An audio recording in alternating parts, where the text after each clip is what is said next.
from the Digital Media Center on the campus of Southern Oregon University in Ashland, Oregon.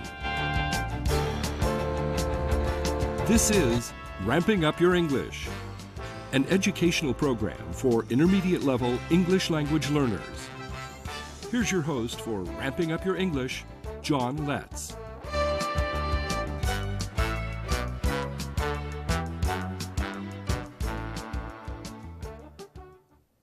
Welcome to Ramping Up Your English.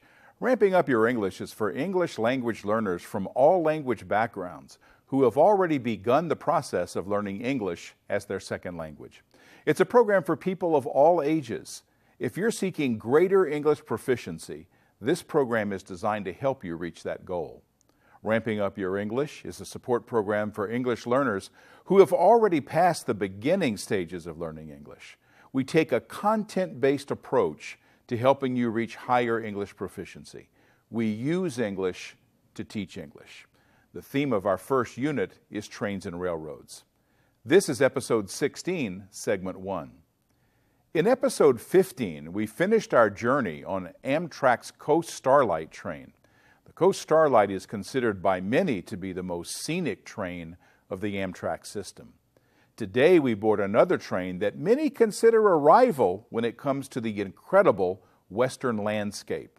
Let's all get aboard the world-renowned California Zephyr. Painted up in anniversary colors, a locomotive pulls Amtrak's California Zephyr into Sacramento Station. We'll soon be aboard for one of the most scenic and famous trains in the United States. We'll start in San Francisco and trace the Continental Railroad in reverse, as my wife Liz and I did twice. We'll cross the Sierra Nevada mountains to Reno, then travel through the mountains of Utah and Colorado. This is where the California Zephyr offers the most spectacular scenery. We'll rumble across the Great Plains and cross the Mississippi River at Omaha. Then we'll continue on to Chicago, where the California Zephyr terminates, or begins, depending on which direction you're going. Pulling out of Sacramento, we soon cross the American River. On this early segment, we had historic interpretation from a volunteer of Sacramento's Railroad Museum. Today, we will be traveling over one of the most scenic railroad routes in the United States. It is also the western end of our nation's first transcontinental railroad. We climbed and climbed until that river we crossed was just a distant ribbon of water.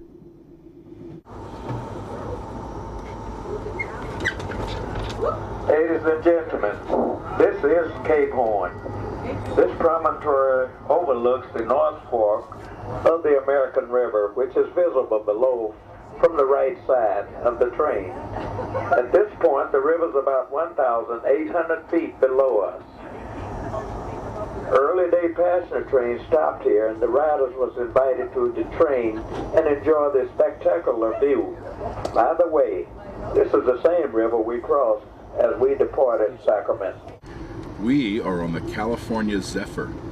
We've just crossed the area where the gold fields were back that started the 1849 gold rush, and now we're in the Sierra Nevada. We'll be going near Donner Pass, and we'll end up near Truckee before the day's over. It wasn't long before we started seeing snow up here, and it wasn't long before we enjoyed eating lunch in the dining car.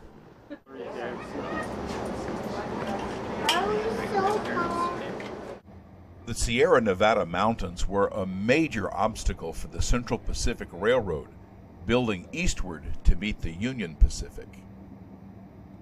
The dangerous back-breaking work was of no interest to white laborers, so Chinese work gangs were employed to blast a trail through the mountains. The Chinese workers proved strong and dependable. Without them, there would have been no transcontinental railroad at that time.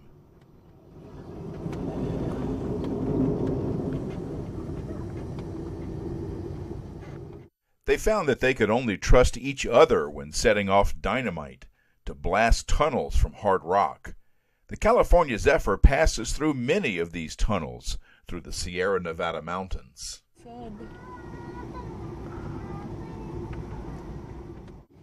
The California Zephyr passes above Donner Lake, named for the infamous event in the history of the Oregon-California Trail. In a classic example of you shouldn't ignore people when they know what they're talking about, the Donner Party got trapped in these mountains during the winter and soon had nothing to eat but each other.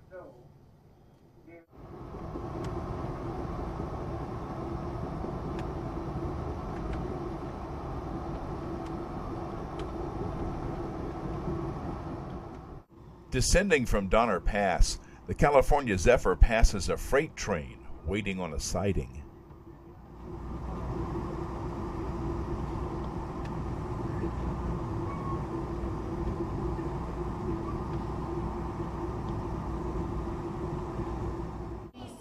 Following the Truckee River, we emerged from the mountains to a much drier landscape. We saw lots of desert in the state of Nevada. It's here we ended our first day on the California Zephyr and anticipated what the rising sun would show us on the following morning.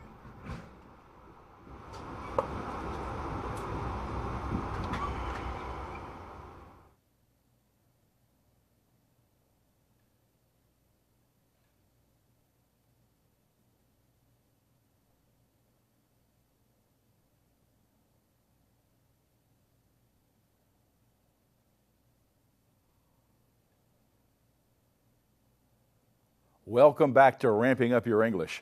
We're learning English while enjoying video about trains. But how do you get on a train like this? We'll look at some useful English functions when we return.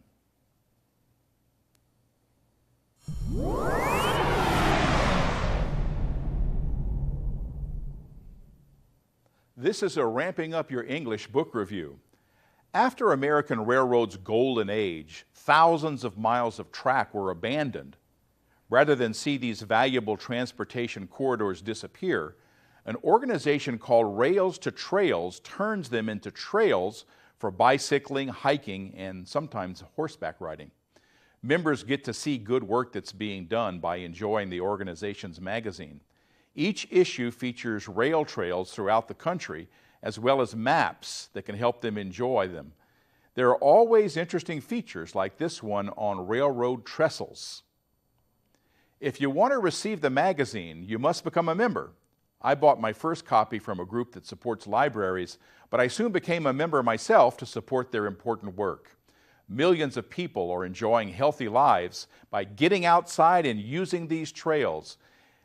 And if you need something to feel good about, you can always enjoy a Rails to Trails magazine.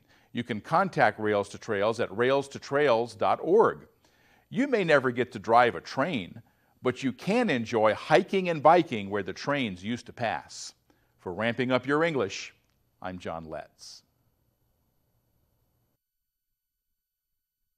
Coming soon to Ramping Up Your English, Amtrak's Cardinal train takes viewers to Washington, D.C. We visit an Oregon congressman and get a tour of the U.S. Capitol. A congressional staff member takes us through all kinds of passageways and escalators on our way to the main part of the U.S. Capitol. We'll see the Capitol Dome, what's inside that dome that's so iconic of the U.S. Capitol, the legislative body of the United States government. Moving from the legislative branch, we take a quick glimpse of the judicial branch, the U.S. Supreme Court. See the Supreme Court building getting a facelift. We were in Washington during Congress's sequester, so there wasn't a lot of touring going on, including at the White House, where tours had been canceled. At least we got this exterior view of the greatest symbol of the executive branch of the United States. Here's the White House from the street. This is the north entrance of the White House, as seen from Lafayette Park. A Marine stands guard at the west wing. While we were on our way to the White House, we encountered this spontaneous crowd waiting for, well, it became obvious as events unfolded.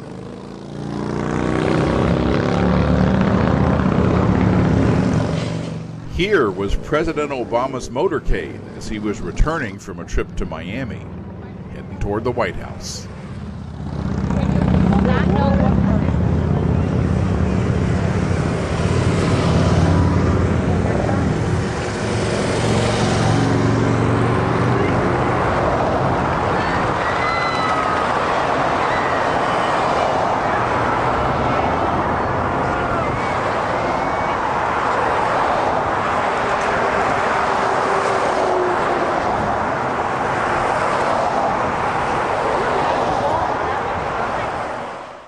This trip to Washington will be featured soon on Ramping Up Your English.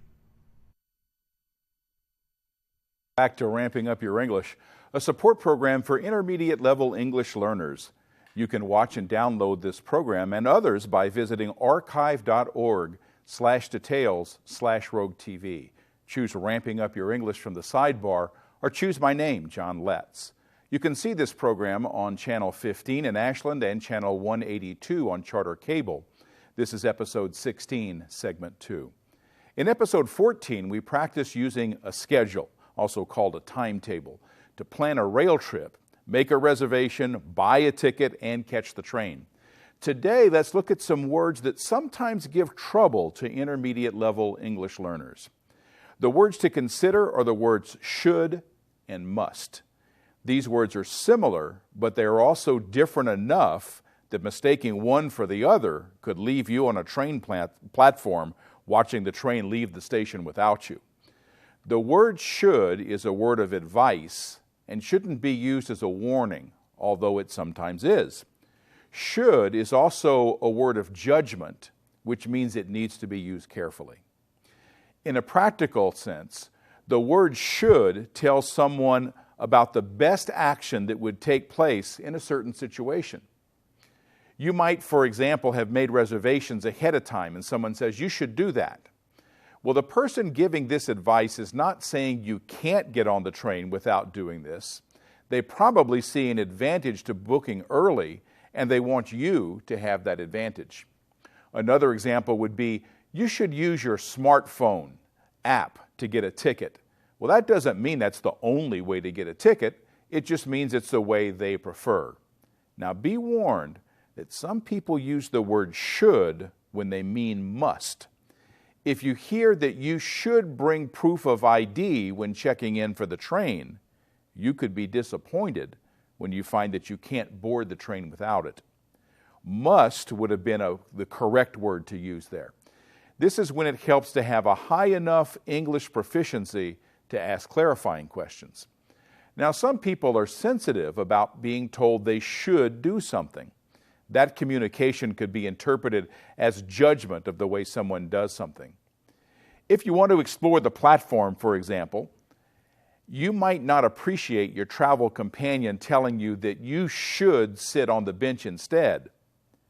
If you want to tell someone they should do something, you can do it in a softer way by saying, for example, you might want to sit on the bench before all those people get here. We'll be waiting at least a half an hour. Well, no judgment there, just friendly advice. You could also begin that thought with the words, I suggest. I have to admit I don't like the word should, and I rarely use it. When I first taught 5th grade, I was told that my students should already know their multiplication facts. That was not helpful, because most of them did not know them. So when I was told you should not spend time teaching them the facts, well, that was ridiculous. It didn't matter if they should have known them. They didn't, and therefore needed to be taught. What's worse is telling someone they should have done something. That often is taken as judgment on what they've already done and can't undo. It's a lot smoother to say, next time you might want to do this a little differently. Or just let it go and have faith that people can learn from their experiences. Now, what I've just said about the judgmental use of should is an example of a tirade. When someone goes on and on about something that they dislike, that's called a tirade in English. Now, getting back on track, there's a difference between the word should and the word must. The word must is not used to give advice or to judge someone's actions. Must should be a clear statement of fact. An obvious one is, you must arrive at the station before the train leaves. That's not an opinion, it's a fact. A matter of cause and effect. Arriving at the station after the train leaves will result in your missing the train. Now, this chart shows some actions related to train travel, and let's see which one goes with the word should and which one with the word must. Okay, so we should or must buy a ticket to ride. What do you think? The answer is must. It's not just advice. You have to have that ticket. Let's look at the second one. You should or must take a taxi to the train station. Well, that's advice. There's different ways of getting to the train station, so that should be the word should. And the third one, people should or must make a reservation on long-distance train. Well, as a matter of fact, it is a must. The long-distance trains require reservations. Let's do a few more of these. I should or must travel in a sleeping car. Well, you don't ever have to travel in a sleeping car, so that would be the word should. We should or must eat in the dining room. What do you think? No, that's a should. Okay. You should or must tip the car attendant. Well, the fact that you're talking about a tip tells you that's a should and not a must. You should or must have legal ID to board the train. Well, that's a must. That's a requirement. We have some more. You should or must travel with only one bag. Well, if that were true, if that were part of their policy, that would be a must. But right now, it's a should. You can travel with more than one bag on Amtrak. We should or must get to know the name of our car attendant. That's very good advice, but it's not a must. You don't have to know the name, so should goes there. And people should follow instructions from uniformed train employees, or people must follow instructions. Well, you'll find out soon enough if you don't, because that's a must. They can actually make you leave the train. So, for example, let's look at some more. Passengers should or must not smoke on the train. Well, these days that is a must, and I have heard of people being thrown off the train for smoking on the train, so that's a must. You should or must travel with a map of your route. It's a great thing to do that, but that's a should, not a must. Okay, I'm going to pause a little bit longer here. Passengers should or must board the train before it leaves the station. I think you can figure that one out, but just in case, that's a must. Okay, one more word about should and must. Using the words ought to is the same as saying should. And for the word must, using the words have to is another way of saying must. Practice the same prompts we just did, but this time use the words ought to and have to. You'll find these sentence stems on my website. Visit letscreate.org and go to the episode 16 page. Do this as your homework if you want to get really good at this.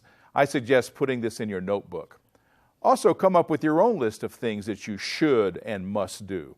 We'll take a look after a break here. This is it for segment 2. We'll be back with segment 3 right after this.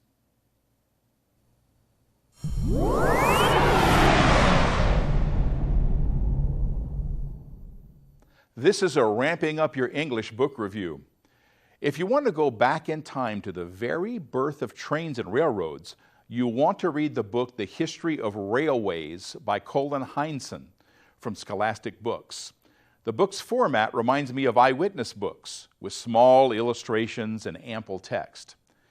English learners will find that the text is very challenging and there's a lot of text on each page. The illustrations are clear, providing the context to help readers decipher the text. Historical photos depict important events like the Golden Spike ceremony that joined the Union Pacific and the Central Pacific Railroads as America's first intercontinental railroad. There's a great amount of information in the history of railways. Readers will stretch their English reading skills, but you'll also be rewarded by a deeper knowledge of trains and railroads. Meanwhile, you'll be ramping up your English proficiency, especially in reading. For Ramping Up Your English, I'm John Letts. Welcome back to Ramping Up Your English, a support program for English learners who want to increase their level of English proficiency. If that's you, you're in the right place. This is episode 16, segment 3. In the previous episode, we worked with the words should and must to distinguish between giving advice and giving a warning. We also learned that using the words ought to means the same as should, and using the words have to means the same as must. Your homework is to use these alternative words to complete the same sentences we did in the last segment. You'll find what you need on my website, letscreate.org. Just go to the episode 16 page and scroll down. Do you recognize what this is? It's a small segment of a rail that the surface on which the train wheels travel. This lower part is attached to the cross pieces called railroad ties with spikes like this.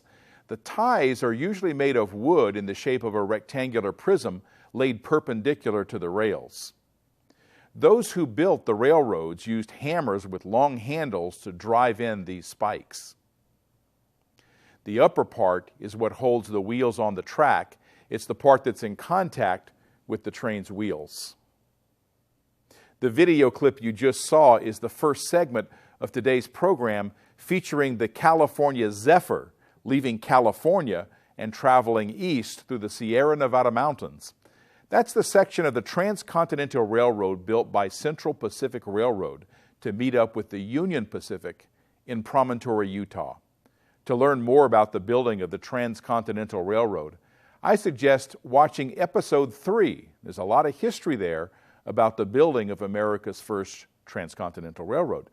The owners of the Central Pacific later built the Southern Pacific, a railroad that dominated California and much of the Southwest and part of the South.